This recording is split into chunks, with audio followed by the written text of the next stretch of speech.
Imagine isso. Você é uma jovem noiva, chamada Margot, com apenas 15 invernos parada na porta de uma cabana de pedra em 1347 d.C., enquanto seu novo marido, Henrik, se aproxima da cama de núpcias. As ervas sob seus pés descalços estalam a cada passo nervoso. A luz da vela trêmula sobre o rosto envelhecido dele.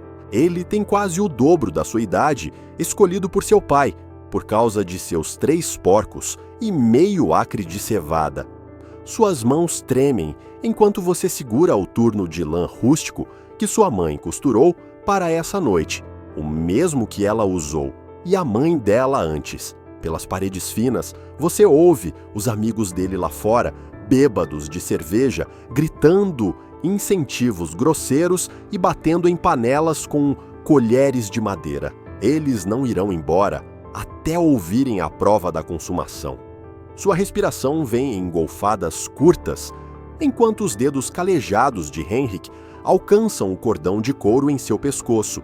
E você se pergunta se os avisos sussurrados de sua mãe sobre os deveres de esposa poderiam prepará-la para o que está prestes a acontecer nesta sala apertada e enfumaçada que cheira a lã molhada e corpos não lavados. Esta não é uma história de amor.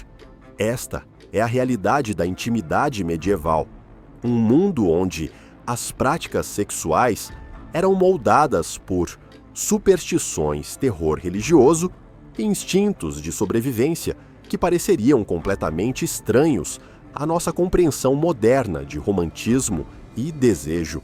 Antes de mergulharmos nessas histórias esquecidas de sobrevivência e sofrimento, se você gosta de aprender sobre as verdades ocultas da história, considere clicar no botão de curtir e se inscrever para mais conteúdos como este. E por favor, comente abaixo para me dizer de onde você está ouvindo. Acho incrível que estejamos explorando essas histórias antigas juntos, de diferentes partes do mundo, conectados através do tempo e do espaço, por nossa curiosidade compartilhada sobre o passado. O quarto medieval era um campo de batalha, onde os corpos se tornavam territórios políticos, onde a doutrina da Igreja entrava em conflito com tradições pagãs e onde os momentos mais íntimos da vida humana eram governados por regras tão bizarras e restritivas que fariam a pele de uma pessoa moderna se arrepiar. Essas não eram apenas escolhas pessoais, eram questões de salvação eterna, honra familiar e, literalmente, vida e morte. Permita-me levá-la de volta ao mundo de Margot, onde o conceito de estupro conjugal não existia, porque as esposas eram propriedade, onde o sangue menstrual era considerado tão perigoso que poderia matar plantações, e onde a posição sexual errada poderia condenar sua alma ao inferno por toda a eternidade. Na Europa medieval, a cama de casamento nunca era verdadeiramente privada. A comunidade e a igreja e as antigas superstições tinham um interesse no que acontecia entre marido e mulher.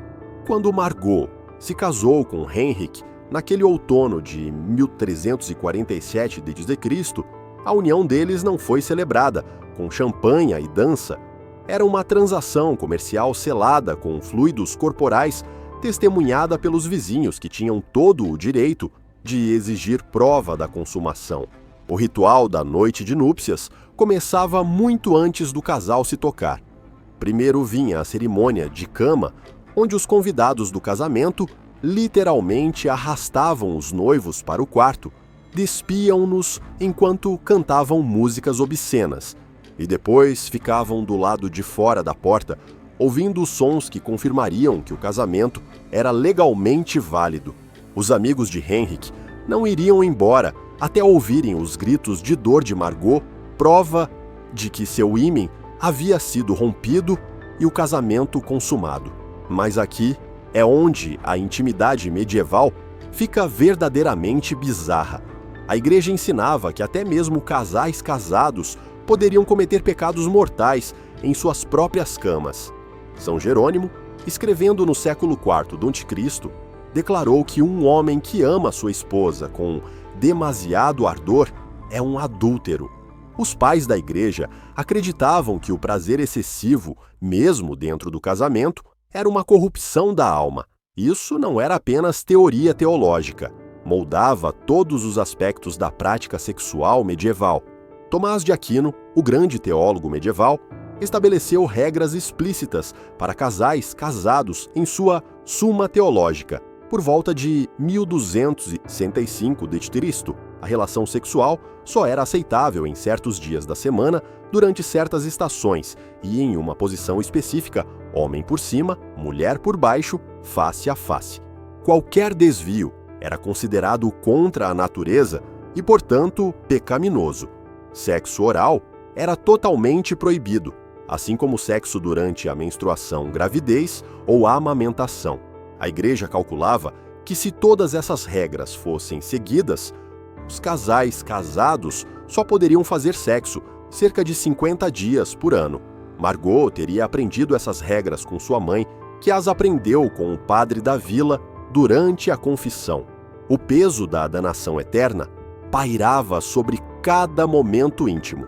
Quando Henrique a alcançava em uma quarta-feira proibida, durante a quaresma, ela enfrentava uma escolha impossível: submeter-se à vontade do marido e arriscar sua alma, ou recusar e enfrentar sua ira em um mundo onde a violência doméstica não era apenas legal, mas esperada.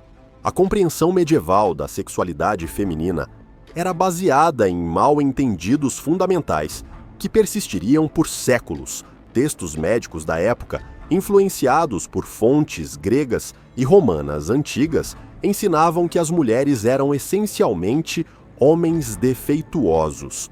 Seus órgãos sexuais eram simplesmente versões invertidas dos genitais masculinos.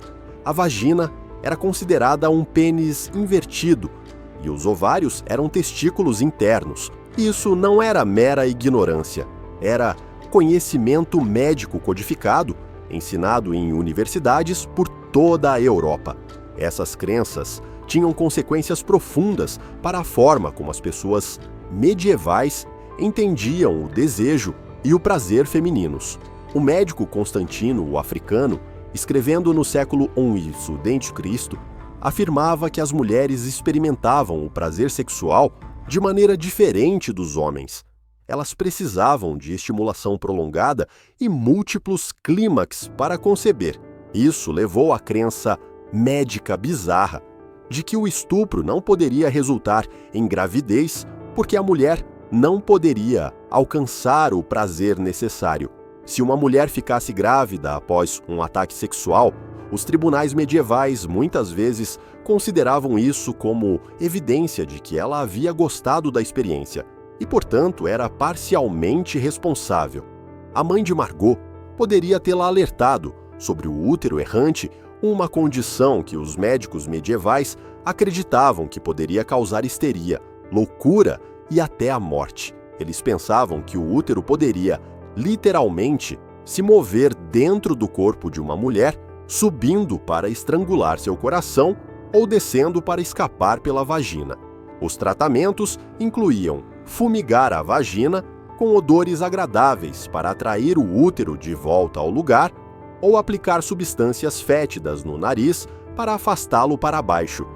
O período medieval herdou uma complexa rede de crenças sobre fertilidade de tradições pagãs que a igreja nunca conseguiu erradicar completamente. Mulheres sábias da vila, muitas vezes rotuladas como bruxas, por gerações posteriores, mantinham um conhecimento secreto de ervas rituais e práticas destinadas a encorajar a concepção, prevenir a gravidez ou garantir o nascimento de filhos homens. Nas florestas ao redor da Vila de Margot, as mulheres coletavam plantas específicas sob a lua cheia.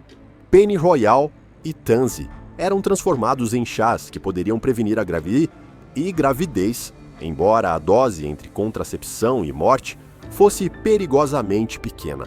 Raiz de mandrágora moldada como uma figura humana era acreditada aumentar a fertilidade quando usada como amuleto contra a pele. A raiz era tão valiosa que versões falsificadas feitas de briônia esculpida eram comuns nos mercados medievais. A Igreja condenava oficialmente essas práticas como bruxaria, mas mesmo cristãos devotos não conseguiam abandoná-las completamente. A linha entre medicina popular e magia era impossivelmente indistinta. Uma mulher poderia rezar para Santa Margarida por um parto seguro, enquanto enterrava secretamente um pedaço de placenta sob sua soleira para garantir fertilidade futura. Ela poderia usar um crucifixo na igreja enquanto escondia um pedaço de âmbar entre os seios para prevenir abortos espontâneos. A contracepção medieval era uma mistura perigosa de superstição, veneno e desespero. As mulheres eram ensinadas a pular para trás 7 vezes após o sexo, para prevenir a concepção ou a beber vinho misturado com abelhas moídas. Mais perigosos eram os poções feitas de mercúrio chumbo e outras substâncias tóxicas que frequentemente matavam a mulher junto com qualquer gravidez potencial.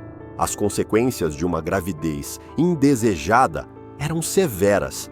Em um mundo sem contracepção confiável, as mulheres enfrentavam a constante ameaça de morte no parto. As taxas de mortalidade materna eram impressionantes. 1 em cada 3 mulheres morria durante ou logo após o parto. Para mulheres solteiras, a gravidez muitas vezes significava destruição social, exílio ou morte. A prática do infanticídio, embora oficialmente condenada, era amplamente entendida como o último recurso de uma mulher desesperada. As negociações de casamento medievais eram conduzidas como campanhas militares com os corpos como o principal campo de batalha. Quando o pai de Margot arranjou seu casamento com Henrik, sua virgindade era literalmente seu dote mais valioso do que qualquer ouro ou gado que ele pudesse oferecer. O hymen tornou-se uma moeda de honra trocada entre famílias como prova da pureza de sua filha e de sua própria reputação. A noite de núpcias não era apenas sobre consumação, era sobre a verificação pública da virgindade da noiva. Os lençóis manchados de sangue seriam exibidos para a multidão, reunida como prova de que o casamento era legítimo. Se não aparecesse sangue, a noiva poderia ser devolvida à sua família em desgraça, rotulada como prostituta ou até morta por fraude. A pressão sobre as jovens noivas era enorme. Algumas cortavam secretamente os dedos ou escondiam sangue de galinha para falsificar a evidência exigida por suas novas famílias. Mas a compreensão medieval da virgindade era irremediavelmente falha. Eles acreditavam que o ímen era uma membrana sólida que bloqueava completamente a abertura vaginal, em vez do tecido parcial e flexível que realmente é. Eles pensavam que sua ausência era prova absoluta de atividade sexual, quando, na verdade, ele pode ser rompido, por cavalgadas, levantamento de peso ou simplesmente variações naturais na anatomia. A doutrina da consumação da Igreja criou suas próprias práticas bizarras. Um casamento não era considerado legalmente válido até que a relação sexual tivesse ocorrido, o que significava que provar ou desaprovar a consumação tornava-se uma questão de investigação legal. Os tribunais da Igreja examinavam tanto o marido quanto a esposa, entrevistando-os separadamente sobre detalhes íntimos de sua noite de núpcias. Eles inspecionavam o corpo da mulher em busca de sinais de penetração e questionavam os vizinhos sobre o que haviam ouvido através das paredes. As posições sexuais medievais eram estritamente reguladas pela doutrina da Igreja, mas a realidade era muito mais complexa. A posição missionária não era apenas preferida, era a única posição que não condenaria sua alma ao inferno. A Igreja ensinava que qualquer posição que colocasse a mulher por cima era contra a natureza, porque violava a ordem natural da dominação masculina. A entrada traseira era considerada bestial, ligando a sexualidade humana às práticas de acasalamento animal. No entanto, a literatura medieval sugere uma realidade mais complexa. Os fabliaux, contos cômicos e obscenos populares na França medieval, descrevem encontros sexuais que teriam escandalizado as autoridades da Igreja. Essas histórias, muitas vezes contadas por menestréis itinerantes em tavernas e praças de mercado, revelam um mundo secreto, onde casais experimentavam práticas proibidas apesar da ameaça de danação eterna. O poeta francês Andreas Capellanos, escrevendo por volta de 1184 d.C., descreveu rituais elaborados de corte que incluíam instruções detalhadas para posições e técnicas sexuais. Sua obra sugere que, pelo menos entre a nobreza, havia uma compreensão sofisticada do prazer sexual que ia muito além dos ensinamentos restritivos da Igreja. No entanto, essas práticas eram segredos perigosos. A descoberta poderia significar excomunhão, exílio ou morte. As pessoas medievais viviam com medo de demônios sexuais que acreditavam atacar os humanos em seus momentos mais vulneráveis. A súcubo e o íncubo não eram apenas folclore, eram fatos médicos e teológicos aceitos. As autoridades da Igreja ensinavam que esses demônios poderiam assumir forma humana para seduzir homens e mulheres, roubando sua força vital através da relação sexual. A súcubo, um demônio feminino que seduzia homens, era culpada por emissões noturnas, sonhos sexuais e quaisquer pensamentos sexuais que ocorressem fora do casamento. Teólogos medievais desenvolveram teorias elaboradas sobre como esses demônios operavam. Eles acreditavam que um demônio poderia primeiro assumir forma feminina para coletar sêmen de um homem, depois se transformar em forma masculina para impregnar uma mulher com o sêmen roubado. Qualquer criança nascida de tal união era considerada amaldiçoada ou demoníaca. O íncubo representava uma ameaça ainda maior para as mulheres medievais. Esses demônios masculinos eram considerados fisicamente mais fortes que os humanos e capazes de dominar suas vítimas. Mulheres que relatavam sonhos sexuais ou experiências que não podiam explicar eram frequentemente acusadas de conspirar com demônios. A linha entre vítima e bruxa era assustadoramente tênue. A paralisia do sono, agora entendida como um fenômeno neurológico, era interpretada como um ataque sexual demoníaco. Homens e mulheres que acordavam incapazes de se mover, muitas vezes com a sensação de pressão no peito, acreditavam estar sob ataque demoníaco. A Igreja prescrevia rituais elaborados de exorcismo e purificação, mas muitas vítimas suspeitas eram queimadas como bruxas. A compreensão medieval da menstruação era enraizada em terror e superstição que persistiriam por séculos. O sangue menstrual era considerado venenoso, tão tóxico que poderia matar plantações, azedar vinho e fazer os homens perderem sua virilidade. O naturalista romano Plínio o Velho, cujas obras ainda eram estudadas nas universidades medievais, afirmava que o sangue menstrual poderia enlouquecer cães e fazer facas perderem o fio. Mulheres, durante seus ciclos mensais, eram consideradas poluentes, perigosas, que deveriam ser isoladas da sociedade normal. Elas não podiam entrar em igrejas, preparar comida ou tocar objetos sagrados. Em muitas vilas, mulheres menstruadas eram obrigadas a viver em cabanas especiais fora da comunidade até que o sangramento parasse. A Igreja ensinava que a menstruação era o castigo de Deus pelo pecado original de Eva, fazendo de cada ciclo mensal um lembrete da vergonha feminina. A falta de compreensão sobre a menstruação criou práticas médicas bizarras. Médicos acreditavam que o sangue menstrual, que não fosse adequadamente expelido do corpo, se acumularia e envenenaria a mulher por dentro.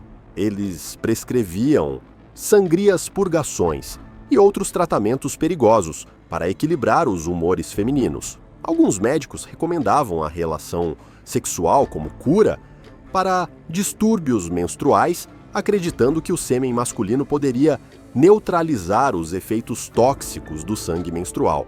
As mulheres medievais desenvolveram seu próprio conhecimento secreto sobre como gerenciar seus ciclos. Elas usavam musgo-trapos de pano e peles de ovelha como proteção menstrual primitiva. Elas acompanhavam seus ciclos pelas fases lunares e desenvolveram remédios à base de ervas para aliviar cólicas e regular o fluxo. Esse conhecimento era passado através de gerações de mulheres cuidadosamente escondido de médicos, homens e autoridades da igreja que poderiam condená-lo como bruxaria. O período medieval viu o surgimento de teorias elaboradas sobre compatibilidade sexual baseadas em signos astrológicos, humores corporais e características físicas. Médicos medievais acreditavam que o prazer sexual e a fertilidade dependiam do equilíbrio adequado de humores quentes e frios úmidos e secos em ambos os parceiros. Um marido quente poderia ser incompatível com uma esposa fria, levando a disfunções sexuais e infertilidade. Exames físicos de possíveis cônjuges eram comuns entre famílias ricas. Médicos examinavam o corpo da noiva em busca de sinais de seu temperamento sexual. Quadris largos indicavam fertilidade, enquanto quadris estreitos sugeriam esterilidade. O tamanho e a forma do pênis do noivo eram analisados para compatibilidade com sua futura esposa. Esses exames eram conduzidos com o mesmo distanciamento clínico usado para examinar gado. As autoridades da igreja desenvolveram suas próprias teorias sobre compatibilidade sexual baseadas em características espirituais em vez de físicas. Elas ensinavam que casais que fossem muito próximos, seja por laços de sangue ou parentesco espiritual, seriam amaldiçoados com disfunções sexuais e crianças monstruosas. As regras complexas de consanguinidade significavam que muitos casamentos medievais eram posteriormente anulados quando conexões familiares desconhecidas eram descobertas. A sexualidade medieval estava profundamente entrelaçada com conceitos de honra, vergonha e posição social.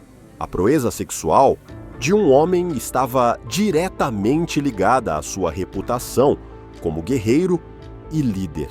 A impotência não era apenas uma falha pessoal, era uma humilhação pública que poderia destruir a posição de um homem em sua comunidade. Os franceses medievais desenvolveram eufemismos elaborados para disfunções sexuais, criando um vocabulário de vergonha que permeava todos os aspectos da interação social. Para as mulheres, a reputação sexual era ainda mais frágil. A menor insinuação de impropriedade poderia destruir as perspectivas de casamento de uma mulher e a honra de sua família. As cidades medievais eram pequenas comunidades, onde todos conheciam os assuntos uns dos outros.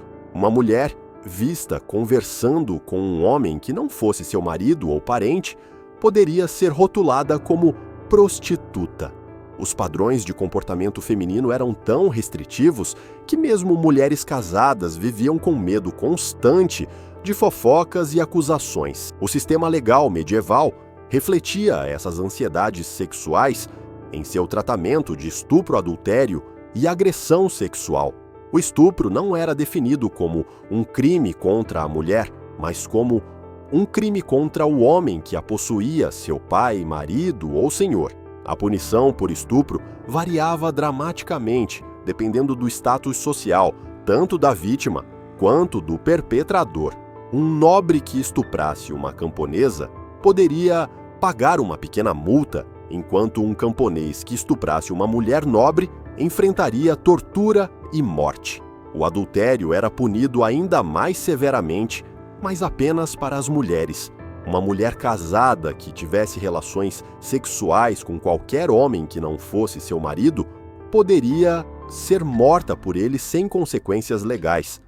Os códigos legais medievais concediam especificamente aos maridos o direito de assassinar esposas adúlteras e seus amantes se fossem pegos em flagrante.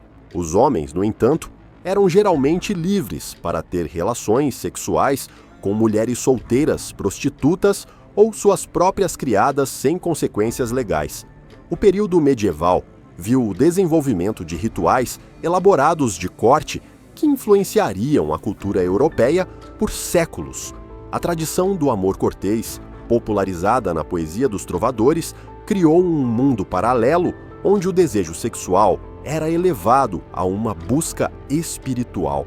Esses ideais românticos eram principalmente uma fantasia literária apreciada pela nobreza, mas tiveram efeitos profundos sobre como as pessoas medievais entendiam a relação entre amor e sexualidade.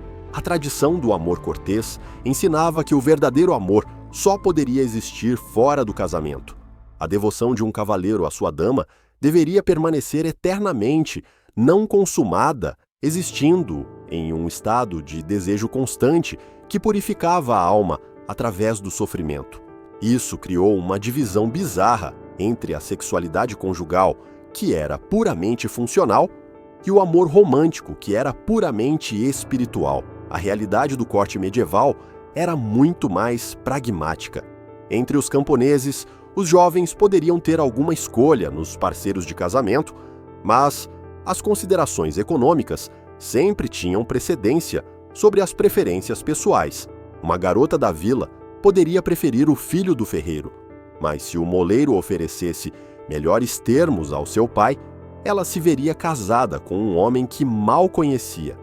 As práticas de noivado medievais incluíam rituais destinados a testar a compatibilidade de possíveis cônjuges. Em algumas regiões, casais noivos podiam dormir juntos, vestidos separados por uma tábua de madeira chamada bundling board. Essa prática permitia que as famílias avaliassem se o casal era fisicamente compatível sem arriscar gravidez ou violar a doutrina da igreja sobre sexo antes do casamento. O período medieval herdou uma tradição complexa de magia sexual e rituais de fertilidade de culturas pagãs anteriores. Essas práticas foram reprimidas pela perseguição cristã, mas nunca desapareceram completamente. Os camponeses medievais continuaram a praticar rituais de fertilidade antigos, muitas vezes disfarçados como celebrações cristãs ou incorporados à medicina popular. A celebração do Dia de Maio mantinha fortes conotações sexuais, apesar das tentativas da igreja de suprimi-la. Jovens passavam a noite na floresta, ostensivamente coletando flores e galhos para decorar a vila. Na realidade, o Dia de Maio era uma oportunidade para experimentação sexual e corte fora das restrições normais da vida na vila. Muitas gestações eram calculadas como resultantes de encontros do Dia de Maio, levando a um aumento de nascimentos em fevereiro. As celebrações de casamento incluíam numerosos rituais de fertilidade, destinados a garantir o sucesso reprodutivo do casal. A noiva poderia ser coberta de grãos ou nozes para encorajar a gravidez. A cama de casamento seria abençoada com água benta, mas também preparada secretamente com ervas e amuletos acreditados para aumentar a fertilidade. Essas práticas representavam uma tentativa desesperada de controlar a reprodução em um mundo onde a mortalidade infantil era devastadora e a sobrevivência da família dependia de produzir filhos saudáveis. A compreensão medieval da concepção era uma mistura bizarra de filosofia aristotélica, doutrina cristã e sabedoria popular. Médicos medievais acreditavam que tanto homens quanto mulheres produziam semente que se combinava durante o sexo para criar nova vida. Eles ensinavam que o orgasmo feminino era necessário para a concepção, levando à crença trágica de que mulheres que engravidavam após um estupro deveriam ter gostado da experiência. As pessoas medievais desenvolveram teorias elaboradas sobre como influenciar o sexo de crianças não nascidas. Eles acreditavam que a concepção durante certas fases da lua produziria filhos homens, enquanto outras resultariam em mulheres. A posição das estrelas no momento da concepção era pensada para influenciar não apenas o sexo da criança, mas também sua personalidade e perspectivas futuras. O período medieval viu o desenvolvimento de métodos cada vez mais sofisticados de controle e vigilância sexual. A Igreja estabeleceu redes de informantes que relatavam sobre as vidas privadas de seus vizinhos. A confissão tornou-se uma ferramenta para coletar detalhes íntimos sobre práticas sexuais com padres questionando penitentes sobre seus momentos mais privados. O surgimento da Inquisição no século XVI a.C. trouxe novos níveis de perseguição sexual. Suspeitos de heresia eram torturados para confessar não apenas suas crenças religiosas, mas também suas práticas sexuais. Os manuais de interrogatório usados pelos inquisidores incluíam perguntas detalhadas sobre posições sexuais, frequência de relações e até as sensações físicas experimentadas durante o sexo. As prisões medievais incluíam punições especiais para crimes sexuais. Mulheres condenadas por adultério poderiam ser aprisionadas em gaiolas tão pequenas que não podiam ficar em pé, alimentadas apenas com pão e água, até morrerem de fome. Homens condenados por estupro poderiam ser castrados publicamente antes de serem enforcados. Essas punições extremas eram projetadas não apenas para punir os culpados, mas para aterrorizar toda a comunidade para a conformidade sexual. O período medieval produziu uma vasta literatura de conselhos e instruções sexuais, embora a maior parte fosse escondida das pessoas comuns. Textos médicos incluíam descrições detalhadas de posições e técnicas sexuais, mas esses estavam disponíveis apenas para médicos educados e patronos ricos.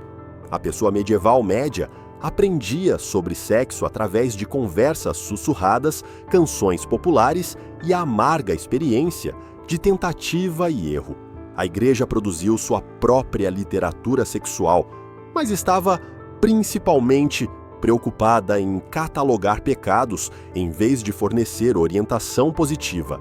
Manuais penitenciais listavam centenas de práticas sexuais com suas punições correspondentes. Esses textos revelam uma fascinação por detalhes sexuais que contradiz a posição oficial da Igreja sobre celibato e pureza. Manuais de casamento medievais, escritos para patronos ricos, fornecem vislumbres das vidas sexuais da nobreza. Esses textos ofereciam conselhos sobre tudo, desde técnicas para a noite de núpcias até o gerenciamento de relacionamentos sexuais durante a gravidez. Eles revelam uma compreensão sofisticada do prazer sexual que era escondida da população geral, mas claramente praticada por aqueles que podiam pagar por privacidade e discrição. O período medieval viu o desenvolvimento de métodos cada vez mais elaborados de punição e controle sexual. O cinto de castidade, embora provavelmente menos comum do que a cultura popular sugere, representa as medidas extremas que algumas pessoas medievais tomavam para controlar a sexualidade feminina. Esses dispositivos não eram apenas restrições físicas, mas símbolos do terror que cercava a autonomia sexual feminina. Os bordéis medievais eram simultaneamente legais e ilegais. A Igreja condenava oficialmente a prostituição, mas as autoridades seculares muitas vezes a licenciavam e regulamentavam. As cidades medievais mantinham distritos de luz vermelha oficiais, onde as prostitutas trabalhavam sob supervisão do governo. Essas mulheres eram obrigadas a usar roupas distintas, viver em áreas designadas e se submeter a exames médicos regulares. O período medieval produziu algumas das práticas sexuais mais bizarras da história europeia.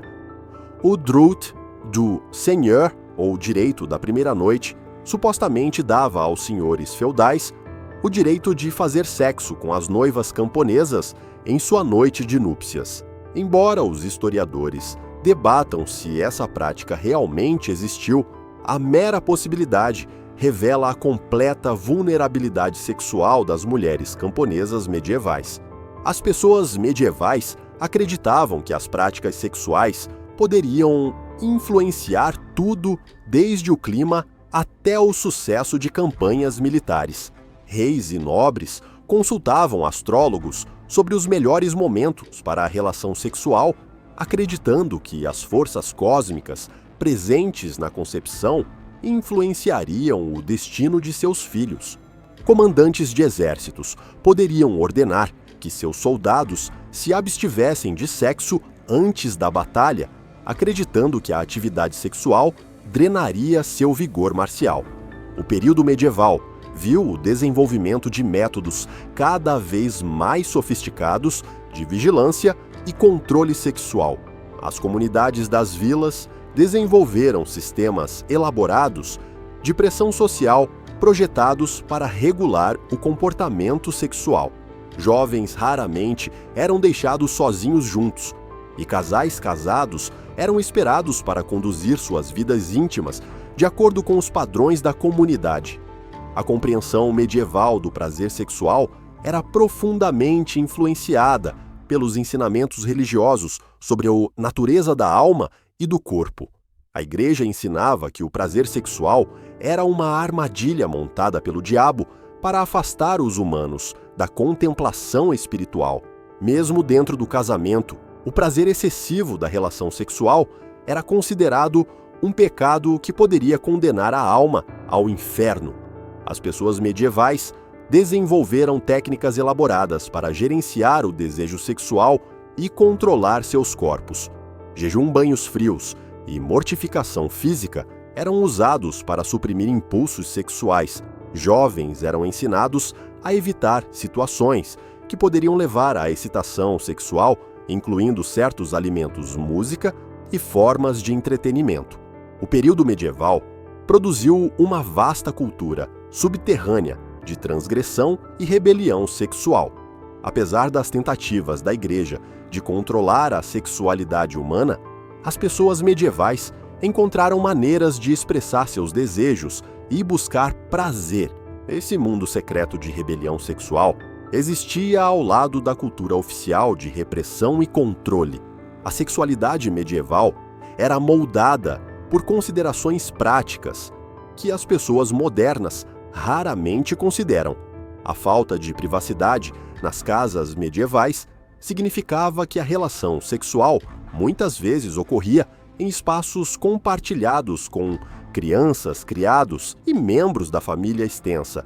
Os sons e cheiros da atividade sexual faziam parte da vida cotidiana de maneiras que chocariam as sensibilidades modernas.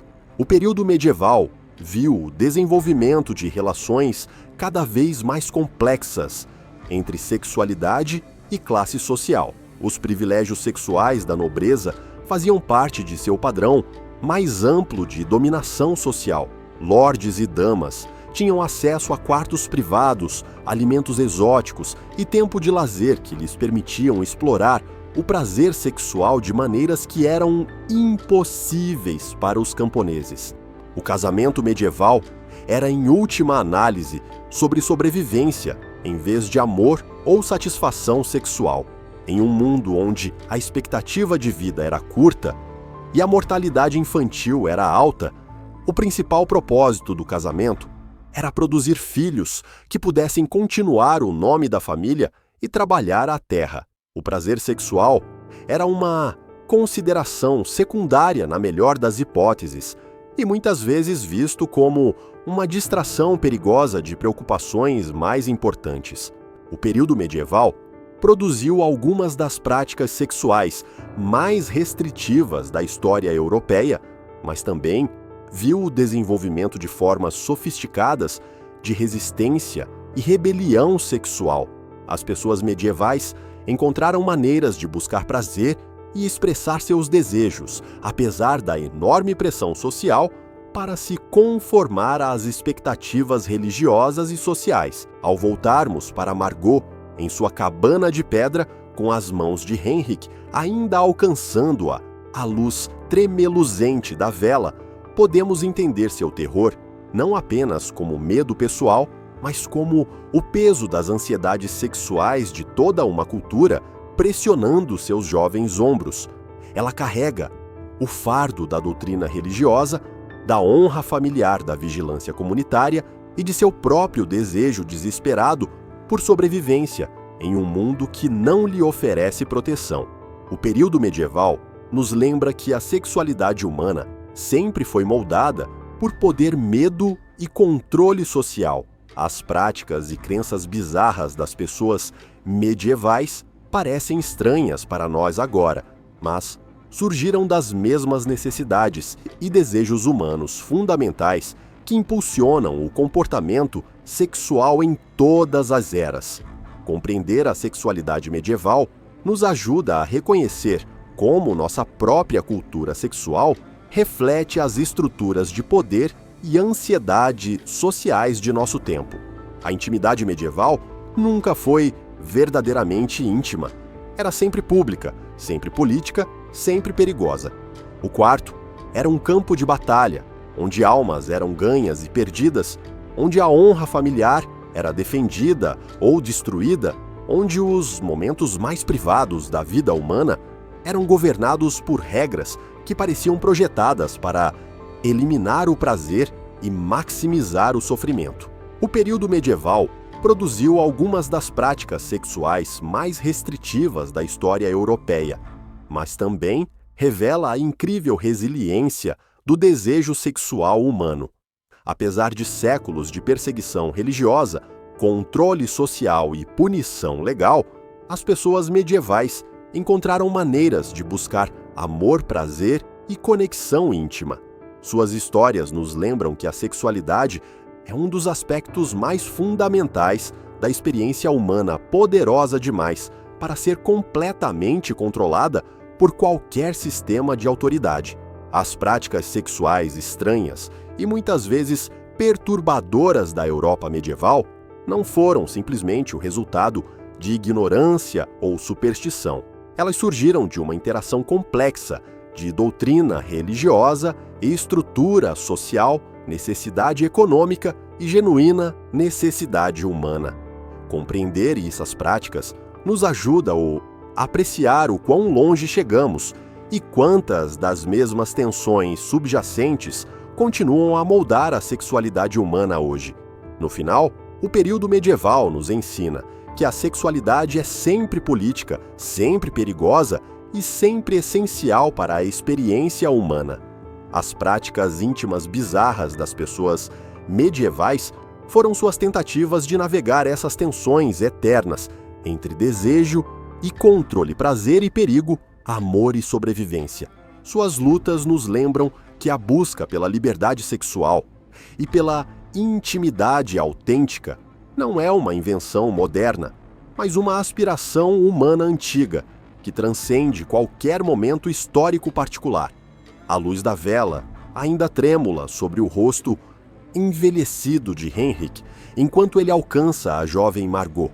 Mas agora, entendemos que esse momento contém todo o peso da cultura sexual medieval, o medo, a superstição, a esperança desesperada por sobrevivência e o eterno anseio humano por conexão apesar das probabilidades impossíveis. Em suas mãos trêmulas e nos dedos calejados dele, vemos não apenas duas pessoas, mas a colisão das ansiedades e desejos sexuais de toda uma civilização, representada no espaço mais íntimo imaginável. No entanto, nunca verdadeiramente privado, nunca verdadeiramente seguro, nunca verdadeiramente